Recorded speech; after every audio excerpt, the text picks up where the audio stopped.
आज हम बात करने जा रहे हैं कुरान की एक बहुत ही कुव्वतवर सूरह के बारे में, सूरह अन्नास। ये वो सूरह है जो हमारी जिंदगी, हमारे दिल और हमारे ईमान को छुपाए हुए शर से हिफाजत देती है। आखिर क्यों ये सूरह नाजिल हुई, किस सूरत हाल में हुई और हमें इससे क्या सीख मिलती है, आज हम सब कुछ आसान अल्फाज में जानेंगे। सूरह अन्नास कुरान की आखिरी यानी 114 नंबर की सूरह है। सिर्फ 6 आयत, मगर पूरी इंसानियत के लिए एक कामिल हिफाजती दीवार। ये मुअव्विदतैन का हिस्सा है, 2 सूरतें जिनसे हम अल्लाह से पनाह मांगते हैं, सूरह अल-फलक और सूरह अन्नास। तफासीर और सही बुखारी के मुताबिक एक वाक़या हुआ जब नबी करीम सल्लल्लाहु अलैहि वसल्लम पर एक जादू कर दिया गया था, लबीद इब्न अल-असम नाम के शख्स की तरफ से। ये जादू सिर्फ जिस्मी असरात रखता था, कभी भी वही, नबूवत या दीन के फैसलों को मुतासिर नहीं करता था, मगर इससे थकान, कमजोरी और कुछ रोजमर्रा के काम भूल जाना महसूस होता था। नबी सल्लल्लाहु अलैहि वसल्लम ने अल्लाह से मदद मांगी। तभी अल्लाह ने 2 फरिश्ते भेजे जिन्होंने जादू का सबब भी बताया और उसका इलाज भी।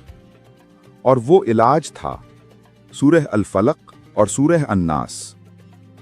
जब नबी सल्लल्लाहु अलैहि वसल्लम ने इन दोनों सूरतों को पढ़ा तो अल्लाह ने तमाम असरात को खत्म कर दिया। इसीलिए इन दोनों को कहा जाता है अल-मुअव्वदतैन, यानी 2 हिफाजती सूरतें। चलिए इस सूरह के अल्फाज को समझने की कोशिश करते हैं।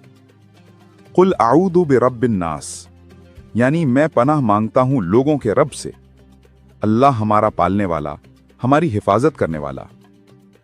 मलिकिन नास, लोगों का मालिक, अल्लाह के हुक्म के बगैर कुछ होता ही नहीं। इलाहिन नास, लोगों का माबूद, इबादत के सिर्फ अल्लाह है। देखिए, रब, मलिक और इलाह, तीनों सिफात हिफाजत के मुकम्मल पहलू को कवर करती हैं।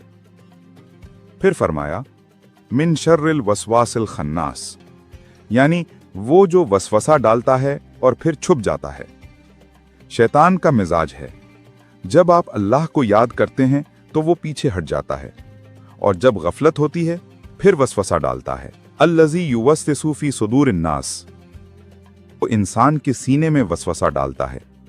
शैतान हम पर जबरदस्ती नहीं करता, सिर्फ फुसाने फूंकता है। मिनल